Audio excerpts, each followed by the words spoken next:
Bismillahirrahmanirrahim. Assalamualaikum warahmatullahi wabarakatuh. Alhamdulillahirabbil alamin.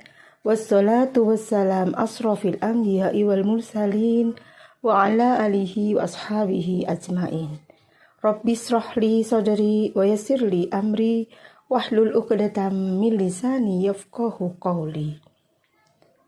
Syukur alhamdulillah, pada sore hari ini Allah masih memberikan kesehatan, kesempatan, serta nikmat keimanan yang utama untuk kita semua, sehingga kita bisa melaksanakan puasa di bulan Ramadan tahun 1443 Hijriah.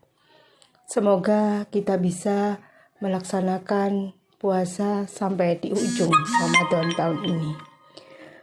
Ibu-ibu yang dirahmati Allah, kedua kalinya sholawat dan salam mudah-mudahan tetap tercurah kepada Nabi Muhammad SAW.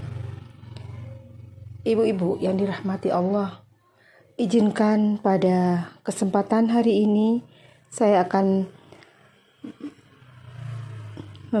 membicarakan tentang hukum puasa orang sakit dan orang tua.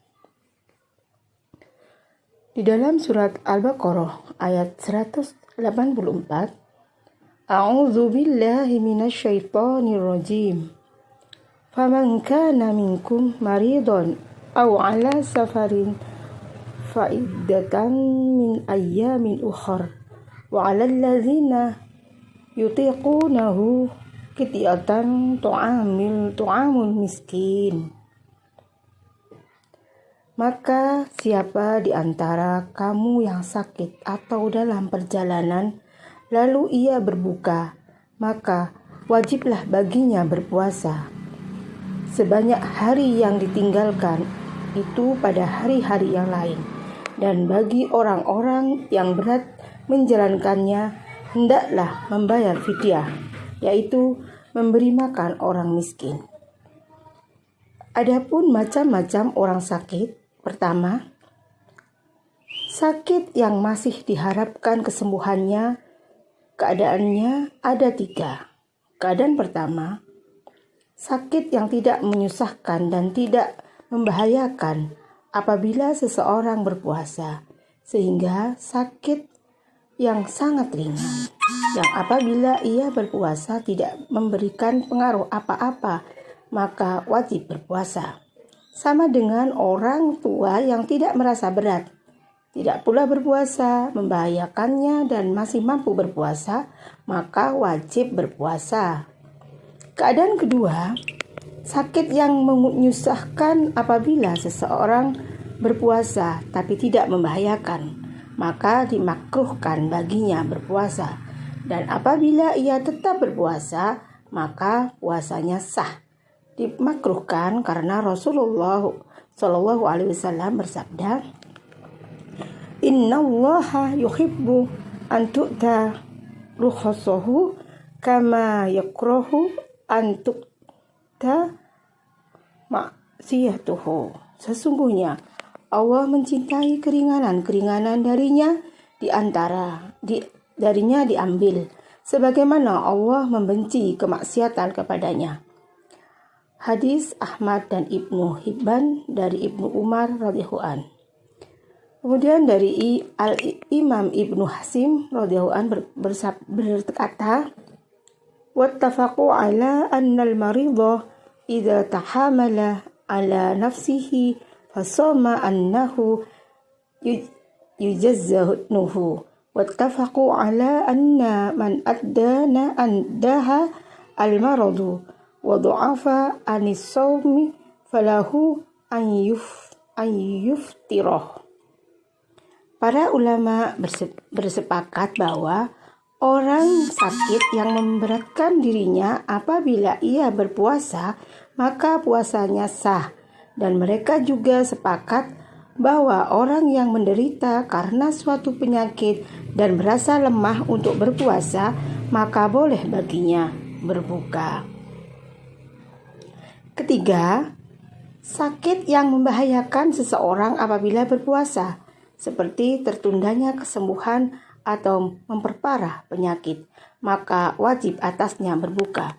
Tidak boleh berpuasa karena firman Allah, A'udzubillahi minasyaitonirrajim, wala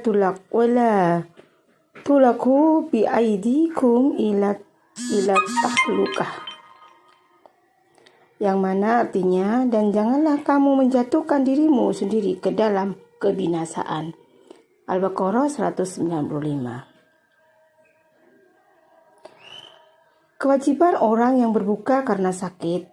Kewajibannya adalah mengqadha setelah bulan Ramadan di hari-hari yang tidak terlarang untuk berpuasa sejumlah hari-hari puasa yang ia tinggalkan tersebut. Apabila sakitnya berlanjut sampai Ramadan tahun berikutnya dan masih tetap diharapkan kesembuhannya, atau apabila berpuasa di tahun tersebut masih dikhawatirkan penyakitnya akan kambuh, maka tidak apa-apa ia menunda qadha setelah Ramadan berikutnya. Beberapa hal yang perlu diperhatikan orang sakit. Yang pertama, apabila seorang sakit, maka boleh baginya tidak berpuasa sejak awal hari. Kedua, apabila sakitnya di pertengahan hari ketika sedang berpuasa, maka boleh baginya berbuka. Ketiga, apabila sakitnya sembuh di pertengahan hari setelah sebelumnya tidak berpuasa atau telah berbuka, maka ia tidak perlu melanjutkan puasanya dan tidak sah apabila ia berpuasa. Akan tetapi, dari semua ini ada itu sahabat yang mulia Ibnu Mas'ud radhiyallahu an berkata, barang siapa dibolehkan berbuka di awal hari, maka boleh baginya berbuka di akhirnya.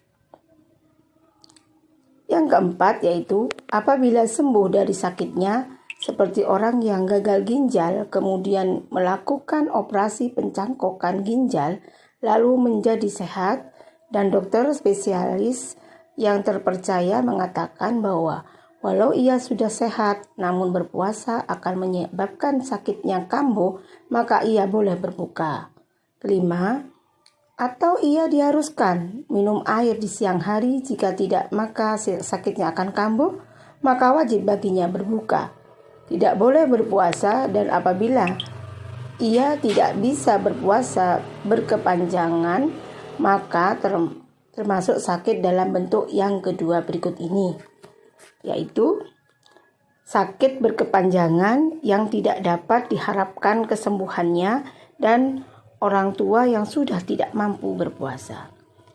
Ibu-ibu yang dirahmati Allah, orang sakit berkepanjangan yang tidak dapat diharapkan lagi kesembuhannya, menurut persaksian para dokter yang terpercaya, maka tidak wajib berpuasa. Demikian pula orang tua yang merasa berat berpuasa, orang tua yang apabila berpuasa akan membahayakannya menurut persaksian dokter yang terpercaya, kemudian orang tua yang sudah tidak mampu lagi berpuasa, maka boleh bagi mereka berbuka tidak berpuasa. Adapun orang tua yang tidak merasa berat, tidak pula membahayakannya dan masih mampu berpuasa, maka wajib berpuasa. Firman Allah dalam surat At-Taghabun ayat 6, A'udzubillahi minasyaitonirrajim. Fattaqullaha mastata'tum. Maka bertakwalah kepada Allah sesuai kemampuanmu.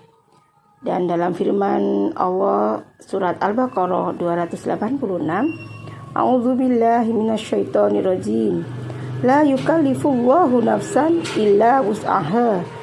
Allah tidak membebani satu jiwa kecuali sesuai kemampuannya. Kemudian Al-Imam Ibnu Muzair radhiyallahu an berkata, para ulama sepakat bahwa orang tua dan orang yang tidak mampu berpuasa boleh berbuka. Kewajiban orang sakit berkepanjangan yang tidak dapat diharapkan kesembuhannya dan orang tua yang sudah tidak mampu berpuasa. dalam firman Allah ayat surat Al-Baqarah ayat 184, A'udzubillahi minasyaitonirrajim wa 'alal ladzina yutiqunahu fidyatun ta'amul miskin. Dan wajib bagi orang-orang yang berat menjalankannya hendaklah membayar fidyah, yaitu memberi makan orang miskin. Kemudian dari sahabat yang mulia Ibnu Abbas radhiyallahu anhu berkata, ayat ini tidak dihapus hukumnya bagi laki-laki tua dan wanita tua yang tidak mampu berpuasa, hendaklah memberi makan untuk setiap hari puasa atau orang miskin. Riwayat Al-Bukhari. 3 cara mengetahui macam-macam sakit.